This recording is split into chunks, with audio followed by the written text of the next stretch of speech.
안녕하세요. 수능맘입니다. 저는 현재 9살 아이를 홈스쿨링으로 양육하고 있는데요. 오늘은 학교에서 그리고 집에서 배우는 거의 차이가 뭐가 다른가, 공교육과 홈스쿨링의 차이점에 대해서 한번 이야기를 해보려고 해요.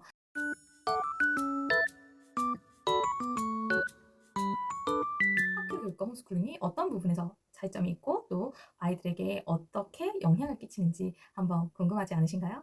그러면 함께 이야기 나눠보도록 할게요. 홈스쿨링과 학교, 공교육의 차이는 환경이 가장 차이가 있는 것 같아요.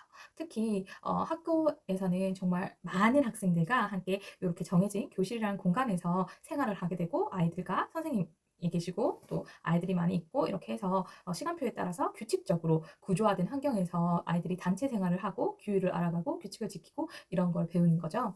대신 홈스쿨링은 조금 더 자유롭게 그리고 집이라는 집이라는 곳에서 그리고 환경 역시도 집이 아니면 공원 뭐 어디든지 우리가 있는 곳이 되는 거죠. 그 교육 환경이 되는 거죠. 또 박물관 뭐 아이랑 여행을 간다든지 이렇게 해서 어디서든 배움을 할 수 있고 아이의 관심사에 맞게 학습 공간을 조정할 수 있다는 부분이 굉장히 큰 차이점이라고 할 수 있어요. 그래서 학교에서는 규칙적인 시간표 그리고 또래와 상호작용 그리고 이런 게 좀 중심이 되어서 한 축을 이룬다면 홈스쿨링은 유연성과 우리 아이에게 특화된 맞춤화된 교육이 강점이라고 볼 수 있습니다.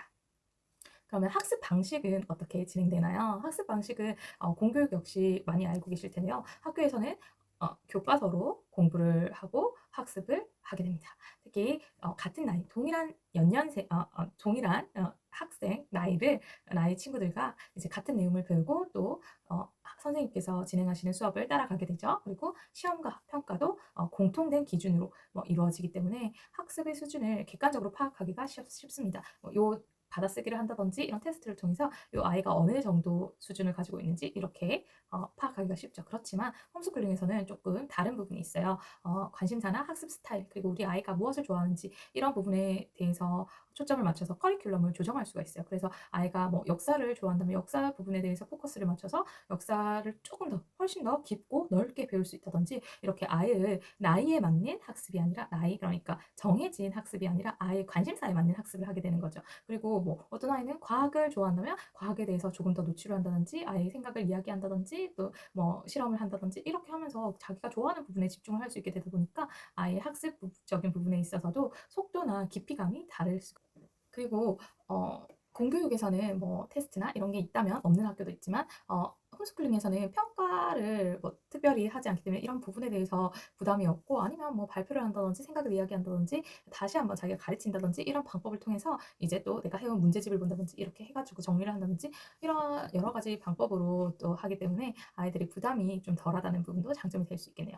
어, 사회성 부분 역시 빼놓을 수가 없는데요. 사회성은 홈스쿨링을 한다 하면 항상 빠지지 않는 질문 중에 하나인 것 같아요. 학교에서는 이제 또래 친구들과 또래 안에서 사회성을 배우게 되는데요. 뭐 단체 활동이나 동아리 활동 그리고 반 안에서 학교 행사 이런 부분들이 아이들에게 이제 중요한 사회적인 경험을 제공하게 되는데 홈스쿨링에서는 이제 엄마가 조금 더 열려 있고 조금 더 아이 친구들을 아우를 수 있는 그런 부분들이 있어야 되긴 해요. 그리고 또 의도적으로 어, 아이가 배울 수 있는 사회성을 기를 수 있는 환경을 좀 만들어 줘야 되는데요. 저 같은 경우는 예체능 쪽으로 이제 수업을 보내면서 사교육의 도움을 받고 있긴 합니다.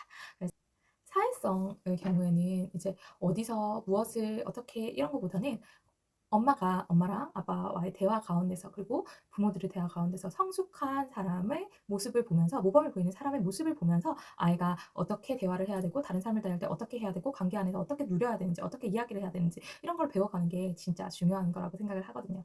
그리고 또 홈스쿨링과 공교육의 차이로는 시간과 속도에서도 차이가 날 수 있어요. 그래서 학교에서는 대부분 정해진 시간표에 따라서 하루 일과가 진행되는데요. 학생들이 뭐 2, 30명 학생들이 똑같은 진도를 따라가기 때문에 속도가 일정하죠. 그래서 어디까지나 뭐 이렇게 거의 평균에 맞춰지는 그런 부분이 있죠. 그런데 아이들이 또 학습 진도가 너무 빠르게 느껴지거나 느리게 느껴질 수 있어요. 그런데 이제 이런 부분들이 홈스쿨링에서는 아이의 학습 속도에 맞출 수 있다는 장점이 있어요. 그래서 우리 아이가 조금 못하는 부분, 어려워하는 부분이 있다 이러면 충분히 이 부분에 대해서 시간을 쓰고 여유를 가지고 공부할 수 있고 또 뭐 잘하고 있는 부분이라면 빨리빨리 넘어갈 수 있죠. 그렇게 해서 아이가 학습적으로 성취감을 느낄 수 있다는 부분이 있습니다. 또 부모의 역할에서도 차이가 있는데요. 학교에서는 선생님이 아이의 학습을 주도하시죠. 그리고 부모는 뒤에서 챙겨주는 학습의 보조자가 됩니다. 그래서 딱히 엄마가 모든 것을 직접 가르칠 필요가 없어요. 그 저 같은 경우는 미국 온라인 스쿨을 하고 있기 때문에 이것과 같이 이제 이런 선생님이 가르쳐 주시는 것과 같이 해서 이제 부모의 역할을 수행하고 있는데요. 홈스쿨링에서는 엄마와 아이가 같이 합을 맞춰서 가는 거예요. 그래서 아이랑 유대감도 또 높이면서 그리고 부모가 시간 관리를 해주는 역할을 맡게 되는데요. 저희 가정에서는 지금 학습은 아베카나 이런 걸 따라가지만 혼자서 저희 아이가 9살, 이제 9살인데 혼자서 이제 공부를 하지는 못하잖아요. 그러니까 책상에 앉는 시간, 그리고 뭐 이걸 해야 되는 시간, 이런 건 이제 좀 이야기를 해주는 편이에요.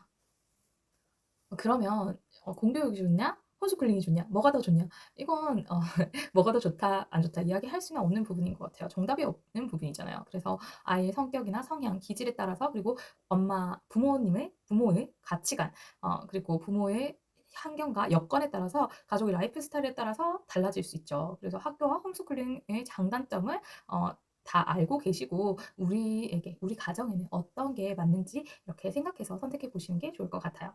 오늘은 학교와 홈스쿨링의 차이에 대해서 이야기를 해보았는데요. 여러분은 어떤 부분이 가장 재미있게 느껴지셨나요? 어떤 부분이 가장 많이 와닿으셨나요? 댓글로 여러분의 생각을 공유해 주세요. 앞으로도 유익한 내용으로 돌아오고 또 홈스쿨링에 대해서 조금 더 많은 궁금점들을 해소해 드릴게요.